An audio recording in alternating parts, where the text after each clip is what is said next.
Hi, this is Gayle Schoen for Upper Hands Piano, the method for adults 50 plus. Today I want to show you how to play the piano using the pedal on the right of your 2 or 3 pedals. It's called the damper pedal on a piano or a sustain pedal on a keyboard. I'm going to use my piano's damper pedal to demonstrate legato pedaling, which is also known as an overlapping pedal technique. The pedal does 2 things. One, it changes the sound of your music. It makes it more warm, it makes it more full and rich sounding. And the second thing is that it allows the sound to continue after we've lifted our fingers off the keys. So the idea is to use the pedal to eliminate the silences between the notes. This is especially useful if you're playing notes that are far apart or notes that are repeated, which you just can't play legato. On page 28 of Upper Hands Piano Book 4, you see a large script PED sign underneath the time signature in the first measure. The PED sign means to press the pedal gently down to the floor. In the third measure on page 28, you will see an inverted V sign, which looks like a teepee shape. When you come to this inverted V, I want you to first think about the note you are about to play. When you feel your note fully depressed, I call this hit bottom. That is not a musical term, but I use it to help you remember that you will not lift your pedal until your note is fully depressed. So you've pressed your note down, and the second thing you're going to think about is kickback, because you will lift your pedal completely, then depress it again right away. It's important to remember to keep your heel on the floor whenever you are using this pedal technique. Now, if it feels awkward to keep your heel on the floor, you're probably sitting too close to your piano and you need to move your bench back a little. Okay, so I'm going to demonstrate the pedal practice exercise on pages 28 and 29 in Upper Hands Piano Book 4, saying the words kick back each time the teepee shape occurs to remind myself to lift the pedal all the way up, then immediately press it down again.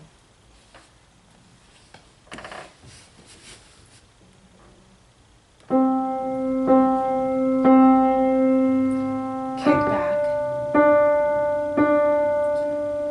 kick back, kick back, kick back, kick back, kick back,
So as I talked about in my passion pedal video, you change your pedal, you lift it and then press it down again every time your chord changes. So you can see on page 29 of book 4 that I kept the pedal down for the first line, first 2 measures, and then I picked it up and then pressed it down again on the 3rd measure because the chord was changing. And similarly, you can look and see on the 3rd line of page 29 that I press my pedal down and up on middle C, But this C, E, and G that you see in the first two measures are part of a chord, so I kept my pedal down during that. But in the third measure, when I have F, D, and B, I had to pick up my pedal and press it down again to refresh it, because that's a new chord. So, if you are having some trouble with this technique, you are in good company. It's really difficult at the beginning. You're already thinking about where to place your fingers, how far the notes are apart. You're reading the music. You're thinking about the rhythm. You're listening to the sound. And the idea of trying to move another part of your body at the same time, your foot and your leg, may seem daunting at first. But I can tell you, you will get it just like you've gotten everything else up to this point. It will just take time and patience and practice, and just think of it as a long-term goal that you will get eventually. I think it'll be worth your time and effort, because as you can see, it's really going to enhance your playing and add expression to your playing, and you're going to love it eventually. It becomes second nature and very instinctual after a while.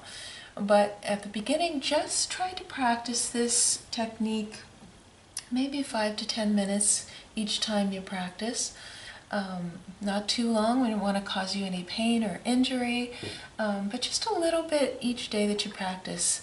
And trust that you will get it eventually. If you're hearing those voices saying, I'm never going to get this, this is way too hard, remember, you've heard those voices before, and you have gotten through to the other side. You have learned other techniques that have been incredibly difficult. But it's great, it's worth your time, and I think you're going to love it.